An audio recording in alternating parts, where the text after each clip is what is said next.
मैं हमारे बीच में एक कवि और है जो आपके अपने क्षेत्र के अपने बीच में रहते हैं, जिनका नाम लक्ष्मण जी माली हैं, जो तहसील में काम करते हैं। तहसील के बाबू, तहसीलदार की सील भी जिनके हाथ में रहती है, ये नहीं चाहे तो वो ठप्पा लगे नहीं। मैं आप सबके बीच आप सबके प्रिय लोक लाडले आदरणीय लक्ष्मण जी माली के लिए आपसे प्रार्थना करूँगा तालियां बजाकर इनका स्वागत करें और एक कविता का पाठ आदरणीय लक्ष्मण जी। इस कविता से पहले एक छोटी सी कहानी सुन लीजिए कि एक जंगल में एक संगीतकार रहता था। वो मृदंग बजाता था। मृदंग एक वाद्य यंत्र होता है, ढोलक। तो जब भी वो संगीतकार उस मृदंग को बजाता तो उस जंगल में एक बकरी का बच्चा, जिसे हम मेमना बोलते हैं, वो रोज आ जाता और उस आवाज को सुनता।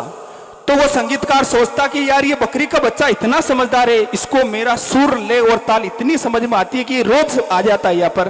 तो एक दिन वो संगीतकार उस बकरी के बच्चे यानी मेमने से पूछता है कि मुझे ये बता, तुझे मेरी सुर ले और ताल इतनी अच्छी लगती है कि तू रोज रोज यहाँ सुनने आ जाता है इस मृदंग को।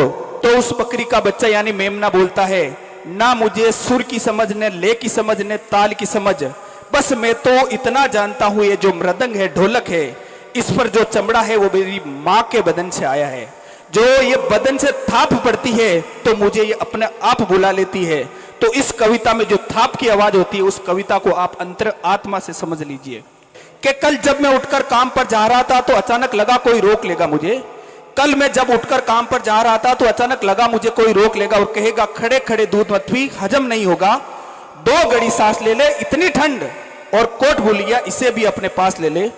मन में सोचा मां रसोई से बोली होगी, मन में सोचा मां रसोई से बोली होगी, जिसके हाथ में सन्ना आटा होगा, और पलट कर देखा तो क्या मालूम, वहां सिर्फ सन्नाटा होगा, वहां सिर्फ सन्नाटा होगा।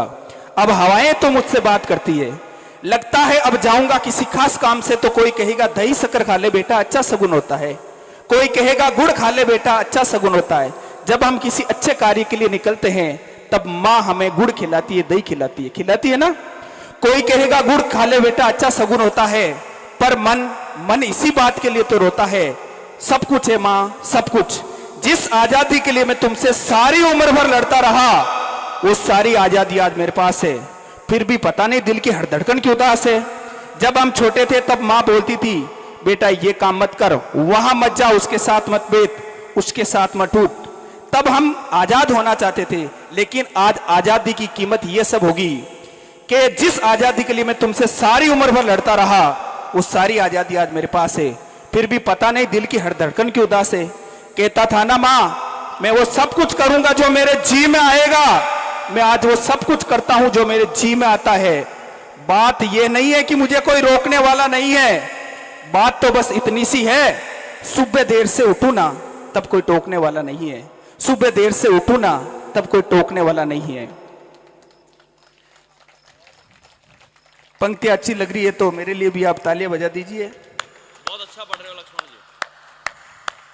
कि रात को देर से लौटू तो कौन टोकेगा भला, कि रात को देर से लौटू तो कौन टोकेगा भला, दोस्तों के साथ घूमने पर उलाने कौन देगा, मेरे वो तमाम झूठे बहाने कौन देगा, कौन कहेगा इस उम्र में क्यों परेशान करता है, ए राम ये लड़का क्यों नहीं सुधरता है, तेरे पैसे कहां खर्च हो जाते हैं ये क्यों नहीं बताता है, सारा सारा दिन मुझे सताता है, रात को देर से लौटता है, खाना गर्म करने को जागती रहूं, तुझे खिलाने को पीछे पीछे भागती रहूं, बहाती रहूं आंसू तेरे लिए, कभी कुछ सोचा है मेरे लिए, खैर मेरा क्या होना है और क्या हुआ है, तू खुश रह लेना यही दुआ है, आज तमाम खुशियां ही खुशियां हैं, गम यह नहीं कि इन खुशियों को कोई बांटने वाला होता, अरे कोई तो होता जो इन गलतियों पर डांटने वाला होता, अरे कोई तो होता जो गलतियों पर डांटने वाला होता।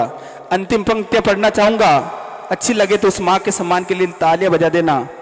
माँ तू होती ना सर पर हाथ फेरती, हल्के से बाम लगाती, सुबह आवाज दे देकर उठाती, दिवाली पर टीका लगाती, रुपए देती और कहती बड़ों के पांव छूना आशीर्वाद मिलेगा, अगला कपड़ा अगली दिवाली को ही सिलेगा, बहन को सताए तो चांटा मारती, बीमार पड़ने पर रो रो कर नजर उतारती, परीक्षा से आते ही खाना खिलाती और पिता के डांट का डर दिखाती, इसे नौकरी मिल जाए तरक्की करे और दुआओं में हाथ उठाती और तरक्की के लिए घर छोड़ देगा, ये सब सुन के दरवाजे के पीछे छुप छुप के आंसू बहाती, सब कुछ है माँ, सब कुछ।